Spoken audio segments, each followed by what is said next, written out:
Kaya nakapasa na tayo sa immigration, connected na sa eSIM, at nandito na tayo sa Vietnam. Pero, ang tanong, overrated ba o sulit talaga ang sikat na egg coffee? So, anong itsura ng budget hotel sa loob ng Old Quarter? At gaano ba kalapit yung tren sa train street? So, sa video na to, ito ang mga papakita ko sa inyo.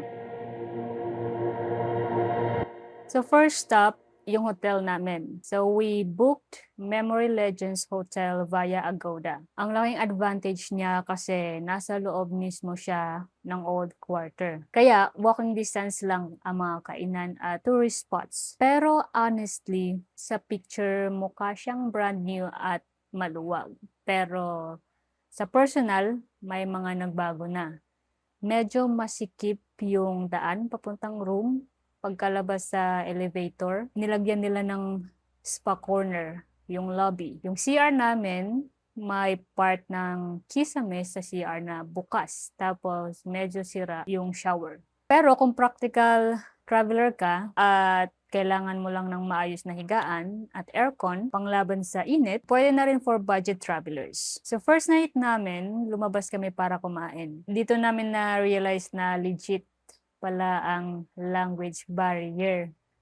So yung nag-assist sa amin, hindi marunong mag-English. Kaya mano-mano at kailangan talaga ng Google Translate app. So kumain kami ng pigeon at fried rice. Pero ang pinaka-winner, yung mangga nila. Napabili pa kami ulit bago umalis. Kinabukasan, nag-start ang day namin sa paghanap ng kape. Siyempre, trinay namin ang sikat na egg coffee. Nung una, skeptical ako, pero na-surprise kami sa sarap. So, hindi siya sobrang dami, pero lasang-lasa mo talaga yung coffee at creaminess niya. So, habang naglalakad sa Old Quarter, bumili rin kami ng banh mi. So, not bad para sa akin, pero pro tip, kung hate nyo ang cilantro, sabihin nyo agad.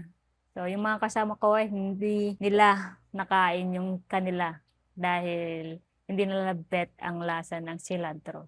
I mean, nakain nila yung ibang part, pero yung cilantro, hindi.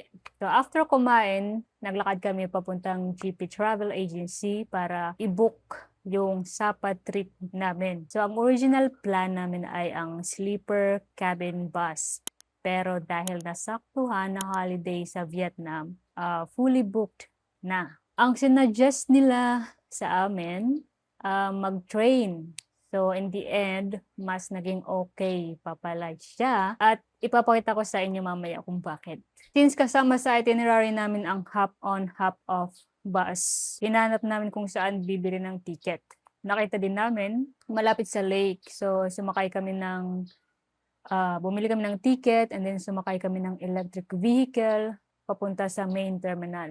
Pag-akyat sa bus, binigyan kami ng headset para sa English audio tour at yung traditional Vietnamese cone hat para proteksyon sa init. So sobrang ganda ng view sa taas kahit medyo mainit. Makikita mo talaga yung structures at vibe ng buong Hanoi.